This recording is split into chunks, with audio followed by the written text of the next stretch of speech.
Ndabasuhuje abakurikirana ibiganiro tubagezaho umunsi ku wundi hano kuri Mugisha TV, baba dukurikirana bari mu gihugu cy'u Rwanda ndetse n'abari hanze y'igihugu by'umwihariko aba diaspora, mbahaye ikaze, amahoro y'Imana abane namwe. Uyu munsi ni isabukuru y'umukinnyi wa filime Nyambo Jessica.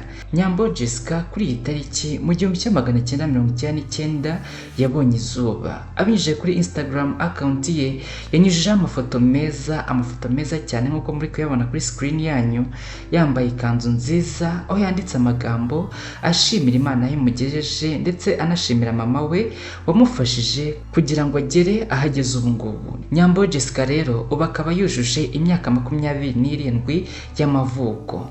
Urumva ko ari umuntu mukuru rero, rwose ari umuntu wakabaye muri iki gihe afite icyo ari kwibwira, ariko nta cyaradutangariza, ariko buriya twizere ko mu gihe kiri imbere aratwereka ibirori, kuko mwarabibonye ku mbuga nkoranyambaga zitandukanye. Mu minsi yashize aherutse gusohora amafoto ari hanze y'igihugu aho yerekanaga umuhungu ari kumuterera ivi, byerekana ko mu minsi iri imbere uyu Nyambo Jessica nawe ashobora kuba yatera indi ntambwe mu buzima bwe akaba yakitwa umugore.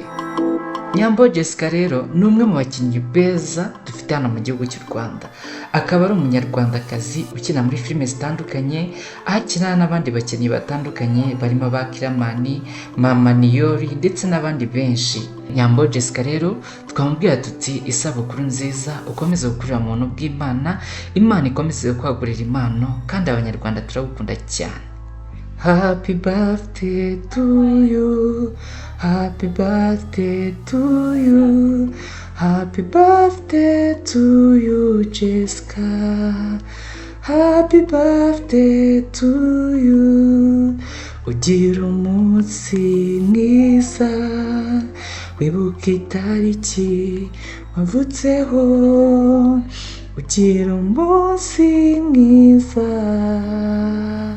isabukuru nziza. Nyambo Jessica rero kuri uyu munsi inshuti n'abavandimwe be bakomeje kumwifuriza isabukuru nziza, bamubwira ko bamukunda ndetse n'andi magambo meza amwifuriza ibyiza imbere no gukomeza gutera imbere. Abantu benshi bakina muri filime zitandukanye harimo ba Kiramani, Bansabi ndetse n'abandi banyujije ubutumwa ku mbuga nkoranyambaga zitandukanye bakoresha, aho bamwifurije isabukuru nziza bavuga ko rwose ari umuntu mwiza, ari umuntu usabana n'abantu, kandi ari umuntu w'umuhanga cyane mu gukina filime nyarwanda ndetse no mu mibanire y'abantu muri rusange. Titi Brown nawe umwe mu nshuti za hafi za Nyambo Jessica ndetse na bamwe mu gihe cyashize batahamye kuvuga ko ari umukunzi we cyangwa ari sheri we, nawe yanditse ubutumwa yifuriza isabukuru nziza Nyambo Jessica. Uyu Titi Brown rero abantu benshi bari bazi ko bakundana, ariko Nyambo Jessica mu biganiro byinshi yagiye akora yakomeje kugenda avuga ko uyu Titi Brown ari besto we cyangwa ari inshuti ye isanzwe, nta yindi mishinga bari gupanga cyangwa se ibyerekeye kubana nk'uko abantu benshi babitekerezaga. Muri aya mafoto rero Nyambo Jessica yanyuje kuri Instagram ye, murabona ko yari yambaye ikanzu nziza cyane rwose. Iyi foto abantu benshi bari gukomeza kuyipostinga, ubona ko rwose ari foto yishimiwe n'abantu benshi bavuga bati Nyambo Jessica yari yambaye neza cyane. Twakomeza kubwira Nyambo Jessica rero ati komeza gukurira mu buntu bw'Imana, Imana ikomeze kubana nawe kandi ukomeze gutera imbere. Abanyarwanda turagukunda cyane. Mushimire gukurikirana ikiganiro cyose kuri Mugisha TV, mukomeze gukanda subscribe kugira ngo ibiganiro byiza tubagezaho umunsi ku wundi bijye bageraho ku gihe. Ndabashimiye, amahoro y'Imana abane namwe.